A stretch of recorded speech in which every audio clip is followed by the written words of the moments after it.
All right, let's dive right into this explainer and decode the absolute core of who we are. From our earliest childhood days, we spend a massive amount of time just thinking about who we are and how we're different from everyone else around us. These ideas eventually become the characteristic ways we define our very existence. Every single day you hold a specific idea of yourself. That's your self. But we also know that while people behave differently in different situations, a person's general pattern of behavior stays pretty stable. That relatively stable pattern, that's what we call your personality. So today, we're going to break down exactly how these two fundamental psychological concepts organize our diverse experiences and literally shape our entire lives. To really wrap our heads around this, I want you to try answering a super simple prompt in your head right now. Complete the sentence. I am what? How easy was it for you to finish that sentence? Did it take a second? What you're doing right there is describing your unique self. But here's a totally mind-blowing fact. A newly born child has absolutely zero idea of itself. The concept doesn't even exist at birth.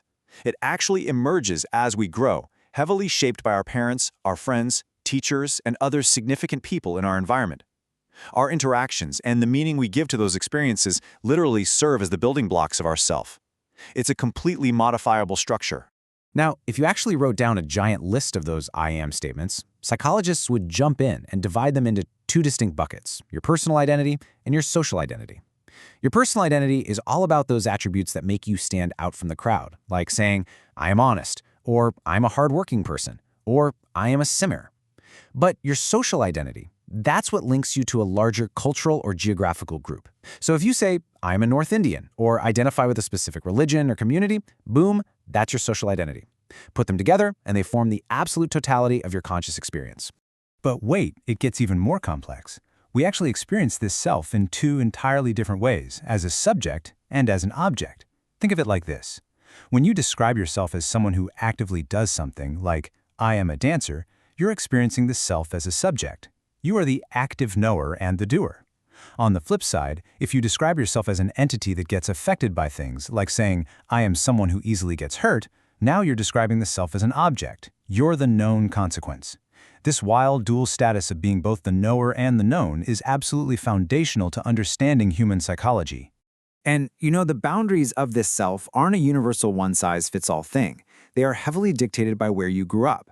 Depending on your cultural background, the self is constructed entirely differently. In a lot of Western cultures, the self and the group are seen as two completely separate entities with clear boundaries. That creates highly individualistic cultures. But over in Indian and many Asian cultures, the self generally isn't separated from the group at all. Instead, they exist in this harmonious coexistence. It's a collectivistic culture where your sense of self is deeply relational and intimately connected to your broader community. So all of these internal identities and cultural influences smash together to build what psychologists call our self-concept. Basically, this is just the way you perceive yourself and the specific ideas you hold about your own competencies. And it can be super specific and full of crazy contrasts. Like you might have a really positive self-concept about your athletic bravery, but at the exact same time, you might hold a deeply negative self-concept about your math skills. How you perceive and balance all these different attributes creates the complex internal map of who you believe you are. Closely tied to that map is your self-esteem. Now, while self-concept is about the ideas of your abilities, self-esteem is actually a value judgment. It's how you judge your own overall worth. And research highlights something incredible. By the super young ages of just 6 to 7 years old, kids have already formed self-esteem in at least 4 specific areas. We're talking academic, social, athletic competence, and physical appearance. And parenting plays a massive role here. Warm, positive parenting generally builds high self-esteem, whereas overly controlling parents who constantly make decisions for their kids, they often foster low self-esteem. Next up, we have a really fascinating dimension called self-efficacy. Now, it's super important to distinguish this from self-esteem, which again is about worth. Self-efficacy, which comes directly from Albert Bandura's social learning theory, is all about action and control. It's the extent to which you actually believe you can dictate your own life outcomes. People with high self-efficacy, they don't just sit around relying on luck or fate. They believe they have the tools to succeed. A phenomenal example from the research shows that people with exceptionally high self-efficacy literally have the internal conviction to stop smoking the exact moment they decide to do it. No hesitation. But how do we actually manage these internal systems, especially when we're faced with everyday temptations? Well, we use self-regulation.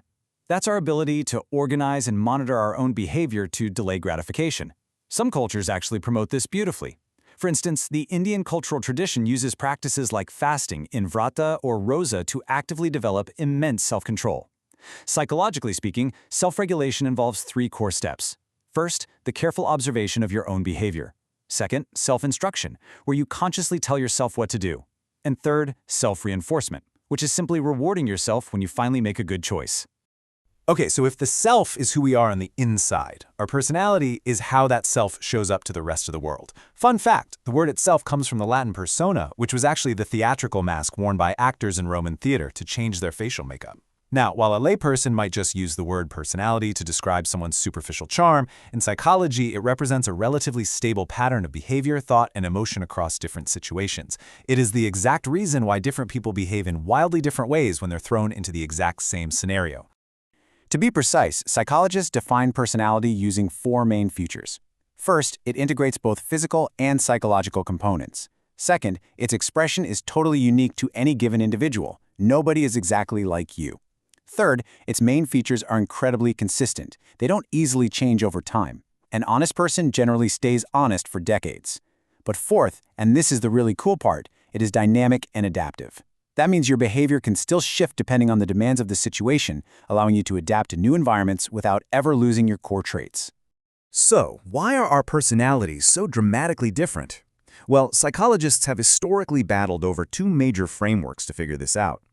Think of it as the ultimate psychological debate, the type approach versus the trait approach. The type approach tries to comprehend human personality by looking at broad, overarching patterns of behavior, basically categorizing people into specific boxes or types. The trait approach, on the other hand, takes a totally different path. It zeroes in on specific psychological attributes, like shyness or friendliness, and views them on a sliding scale where individuals consistently differ from one another. Let's take a quick look at the history of the type approach. We can actually trace it all the way back to ancient times with the Greek physician Hippocrates. He categorized people based on their bodily fluids into sanguine, phlegmatic, melancholic, and choleric types. Obviously, those fluid typologies are a bit outdated today, but the type approach evolved big time. A perfect modern example is Carl Jung's highly recognized typology, which neatly groups people into introverts who generally prefer to be alone and avoid social stress, and extroverts who are super sociable, outgoing, and naturally drawn to occupations dealing directly with people. Conversely, shifting over to the trait approach, we see a focus on primary, relatively enduring characteristics on that sliding scale. A huge pioneer here was Gordon Allport. He actually argued that the very words we use to describe ourselves provide the blueprint for understanding personality. He analyzed the English language and sorted traits into cardinal, central, and secondary levels. According to trait theory, these specific characteristics dictate our responses. It totally explains why someone you know as highly sociable will consistently act friendly and cooperative, even across completely unpredictable, wildly different scenarios. Now, taking a totally different angle on where personality comes from, we run right into Sigmund Freud's famous psychodynamic approach. Freud argued that to understand adult behavior, we have to look way backward into our deep psychological drama. His theory says our personality is actually driven by intense, unconscious conflicts. Specifically, it's a massive battle between our primitive, instinctual desires, which he called the id, and our rational, controlling mechanism, the ego. Crucially, Freud believed that these intense internal battles, and therefore our entire adult personality, are firmly rooted in early childhood experiences. Freud actually mapped this development into a super strict timeline of psychosexual stages. It starts with the oral stage in the early months, moves to the anal stage at ages 2 to 3, where self-control conflicts kick in, and then hits the phallic stage around 4 to 5, which is famously associated with the Oedipus complex. After that is the latency stage, and finally the genital stage from puberty onwards. According to Freud, if you experience excessive stress or even overindulgence at any one of these stages, you could actually develop a lifelong personality fixation firmly rooted right in that stage. Because Freud's theories were so heavily based on specific clinical case studies, later theorists, often called neo-Freudians, started to pivot away from his heavy focus on sexuality, and we see a fascinating evolution of thought happen here. For example, Alfred Adler believed that human behavior is goal-directed, and that our personality is driven primarily by our attempts to overcome childhood inferiority complexes. Contrasting with that, Erik Erikson viewed personality development not just as a childhood event, but as a lifelong process. He argued that our central drive is the continuous, lifelong search for our ego identity. Moving completely away from Freud's darker, conflict-heavy views, we find a much more sunny and optimistic perspective: Carl Rogers' humanistic approach. Rogers made two huge, basic assumptions. First, that behavior is intrinsically worthwhile. And second, that humans are innately good. According to this view, our personality isn't forged by trauma. Instead, it's shaped by a constant, driving need to self-actualize, to reach our true, ultimate potential. Rogers pointed out that when society gives us positive, supportive conditions, our self-concept stays high, which makes us flexible and beautifully open to continuous growth. So you might be wondering, how do psychologists actually measure all these abstract, complex theories in the real world? Well, relying on everyday impressions just isn't objective enough. Instead, they use formal investigative tools known as behavioral analysis techniques. We're talking about structured or unstructured interviews for deep dives, highly trained observations of people just interacting in their environment, peer nominations to see how a group views one individual, and even situational tests like stress tests, where they objectively watch how a person reacts and adapts when the pressure is really on. Throughout this explainer, we've really peeled back the layers of your internal subjective self, the massive influence of your culture, and those outward stable traits that build your personality. We've explored everything from deep childhood conflicts to the lifelong optimistic pursuit of self-actualization. And that leaves us with one final, incredibly provocative question. Knowing all of this, knowing exactly how your self-concept is constructed and how your personality traits are categorized and measured, how would you rewrite your I am list today? Take a second to really think about it, because defining who you are is the absolute first step to truly understanding yourself.